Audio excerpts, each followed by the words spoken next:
سب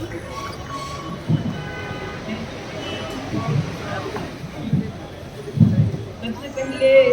میں یہاں آئے تمام لوگوں کا عمر کی یکجہتی میں جمع ہونے کے لیے تہہ دل سے شکریہ ادا کرتی ہوں۔ آج عمر کو گرفتار ہوئے پورے 2 سال ہو گئے ہیں، اور وہ 2 سال پہلے کا دن میری آنکھوں میں بار بار گھوم رہا ہے صبح سے۔ یہ 2 سال ہمارے لیے اور عمر اور جو صداقتوں کے پیچھے ہیں ان کے لیے جس طرح گزرا ہے وہ بالکل ٹوٹلی ڈفرینٹ ہے، زمین و آسمان کا فرق ہے۔ تصور کریں، اور میں بار بار عمر سے پوچھتی بھی ہوں، جب بھی میری ویکلی ان سے بات ہوتی ہے تو میں وہاں کی اندر کے حالات کے بارے میں برابر ان سے پوچھتی ہوں۔ ان کا ایک چھوٹا سا سیل ہے، بالکل مختصر سا، جس میں وہ رہتے ہیں، اور ذرا تصور کیجئے کہ جس کے سامنے تالا لگا ہوا ہو اور چابی کسی اور کے پاس ہو، تو ہم خود تصور کر سکتے ہیں کہ کتنا کلاسٹروفوبک فیل ہوتا ہوگا، کتنی شروع میں کیا اور ابھی بھی کیا، کس طرح کی گھبراہٹ ہوتی ہوگی۔ لیکن عمر جو ہے وہ پوری ہمت کے ساتھ ان ساری مشکلات کا مقابلہ کر رہے ہیں۔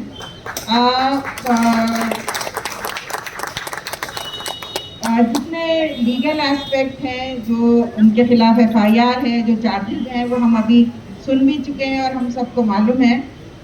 لیکن جب میری بات ان سے ہوتی ہے تو جو پرسنلی میں جو میری ان سے گفتگو ہے، میں چاہ رہی تھی کہ وہ کچھ آپ کے سامنے رکھوں۔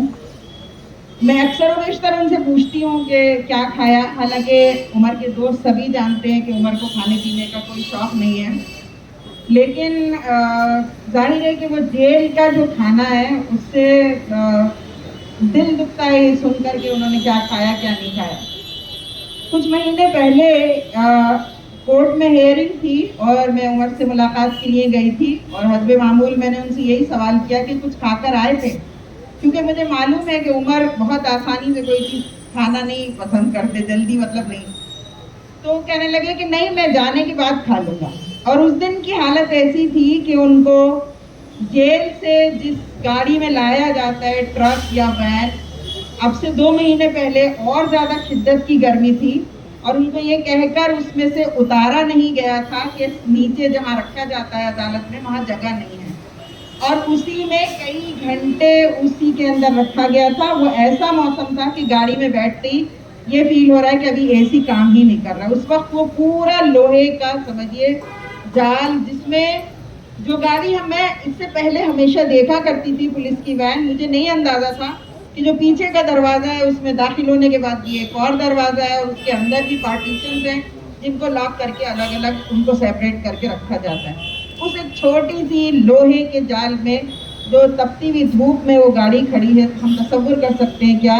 اور عمر مسلسل جو وہاں کے پولیس مین تھے ان سے ایک ریکویسٹ کر رہے تھے کہ مجھے امی سے ملنے دیا جائے، جیسا کہ ہمیشہ وہاں پر ایک طریقہ ہے، ملایا جاتا ہے۔ عمر نے وہ چھوٹی چھوٹی جالیوں میں سے اپنی انگلی نکالی، اور میں نے اس کی انگلی کو ٹچ کیا، اور پولیس والا ہنس کر بولا ہو گئی ملاقات، اب یہ کافی ہے۔ لیکن بہرحال یہ ہم سب سمجھ سکتے ہیں کہ جیل میں جس طرح کے دشواریاں تکلیفیں ہو سکتی ہیں۔ سردیوں میں اس نے ایک مرتبہ، حالانکہ وہ اپنی تکلیف نہیں شیئر کرتا ہے، تو جب بھی بات ہوتی ہے فیملی میں بھی، اور اس کے دوست بھی اس بات کے گواہ ہیں، وہ ایک بڑی اسمائل کے ساتھ ہمارے سامنے ہوتا ہے۔ وہ ہمیشہ یہی کہتا ہے کہ نہیں، میں بالکل ٹھیک ہوں، آپ پریشان نہ ہوں۔